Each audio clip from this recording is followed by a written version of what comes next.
Autoziņas labu laiku nav bijušas tādā kārtīgā autoizstādē, un tagad es atkal esmu vietā, kur ir daudz automašīnu, daudz cilvēku, un man ir arī preses akreditācija, uz kuras ir rakstīts jā, kas varētu nozīmēt, ka esmu atgriezies Frankfurtes autošovā. Taču tā izstāde sen vairs nenotiek. Jā, mēs esam Hanoverē, izstāde sauc CA Transportation, un tā ir transporta un smagās tehnikas izstāde. Un, lai ko jūs domājat, esiet uzmanīgi, jo pēc mēroga šis pasākums, varbūt pat pārspēj kādreizējo Frankfurti. Hanoveras izstādē bija pārstāvēti visi lielākie komercauto ražotāji. Nemaz nerunājot par neskaitāmām detaļu, aprīkojuma un zaļo tehnoloģiju kompānijām. Pirmo violu šeit, protams, spēlēja vācu autoražotāji, kā arī joprojām sensacionālais Tesla semi-truck. Eiropas pārvadātājs Hanoverē uzrunāja arī zviedru Scania. Lielākā inovācija, ko Scania demonstrē Hanoveras izstādē, protams, ir elektriskā kravas automašīna, šajā gadījumā Scania 40R, un te ir iespējams 4 dažādas akumulātoru opcijas. Kā paši pārliecinājāmies Scania elektrisko vilcēju testos Norvēģijā, tālsatiksmes kravu pārvadājumi bez degvielas ir realitāte. Viss atkarīgs no bateriju ietilpības. Šis ir tikai viens mazs baterijas moduls. Tas sver 55 kg, un tā enerģētiskā ietilpība ir 10,4 kWh. Ņemot vērā, ka Scania elektriskās kravas automašīnas maksimālā baterijas ietilpība var sasniegt 728 kWh, uzreiz tā grūti iedomāties, kā tad tas viss izskatās dabā. Tad iesim pie kravas automašīnas un apskatīsimies.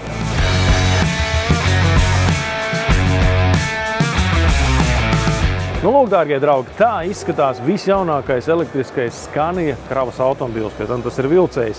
Riteņu formula ir 4x2, tātad velkošie tikai aizmugurēji riteņi, degvielas tvertņu vietā, protams, ka ir jaunākās paudzes baterijas, tad citi izstrādāts tieši Scania uzņēmumā, nevis kaut kur citur. Te mēs redzam arī motoru un virs tā invertora. Starp citu, motora jauda arī ir gana liela, 540 zirgspēku, griezes moments 2800 Nm. Tā kā šis faktiski ir tradicionālā Scania V8 vilcēja analogs. Gandrīz. Kā pārliecinājāmies turpat Scania stendā Hanoverē, V8 joprojām ir nepārspēts. Tomēr atgriezīsimies pie alternatīviem piedziņas veidiem. Skaisti jau, protams, ir vesels 40 tonnīgs kravas auto sastāvs, kurš brauc praktiski bez skaņas. Ir dzirdams tikai riepas un varbūt drusciņu vēja troksnis. Tomēr jāzīst, ka elektriska kravas automašīna ir visai dārga. Un varbūt ir kaut kāds drusku lētāks alternatīvs risinājums. Man šķiet, ka Hanovera mums ir sagādājis arī to. Šis ir ļoti interesants eksponāts. Protams, jā, tā ir Scania kravas automašīna, kas var braukt ar biogāzi. Jautājums ir, kādā formā šī biogāze tiek paņemta līdzi.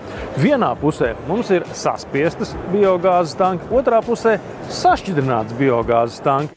Lai gan šis vilcējs bija tikai izstādes eksponāts, ideja pati par sevi nav slikta, bet biogāzes potenciālu lielā Eiropa tikai sāk apgūt. Lai lieku reizi atgādinātu, ka arī parastā dīzeļa kravas vilcējā ir degvielas ekonomijas potenciāls, Scania Hanoverē demonstrē šo automašīnu. Tas ir ļoti labi pazīstams modelis Scania klientiem, 460R Highline, taču tas nav pats svarīgākais. Nevelti kabīne ir zaļā krāsā. Scania jau 9. reizi ir izcīnījusi Green Truck, jeb zaļā kravas auto godalgu.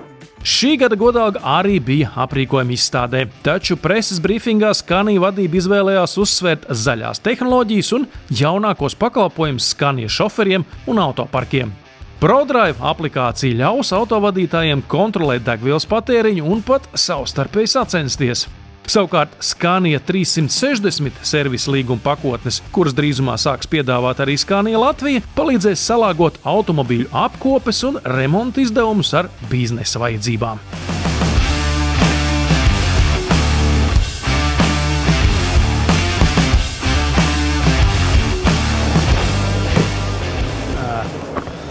Jā, arī kravas automašīna pasaulē ir savi sapņu auto, un Scania gadījumā tas noteikti ir jebkurš V8 modelis. Jā, bez 8 cilindru motoriem dažās nozarēs joprojām iztikt nevar.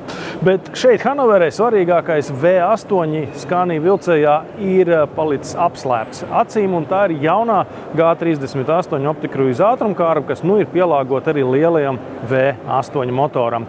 Un tas nozīmē, ka mums ir liela mašīna ar 660 zirgspēkiem, 3300 Nm un ātrumkārbu, kura gan veicina degvielas ekonomiju, gan arī nodrošina līganāku un drošāku izkustēšanos slidenās vietās un slīpumos. Es domāju, ka kokvedēju šoferiem šī kombinācija patiks.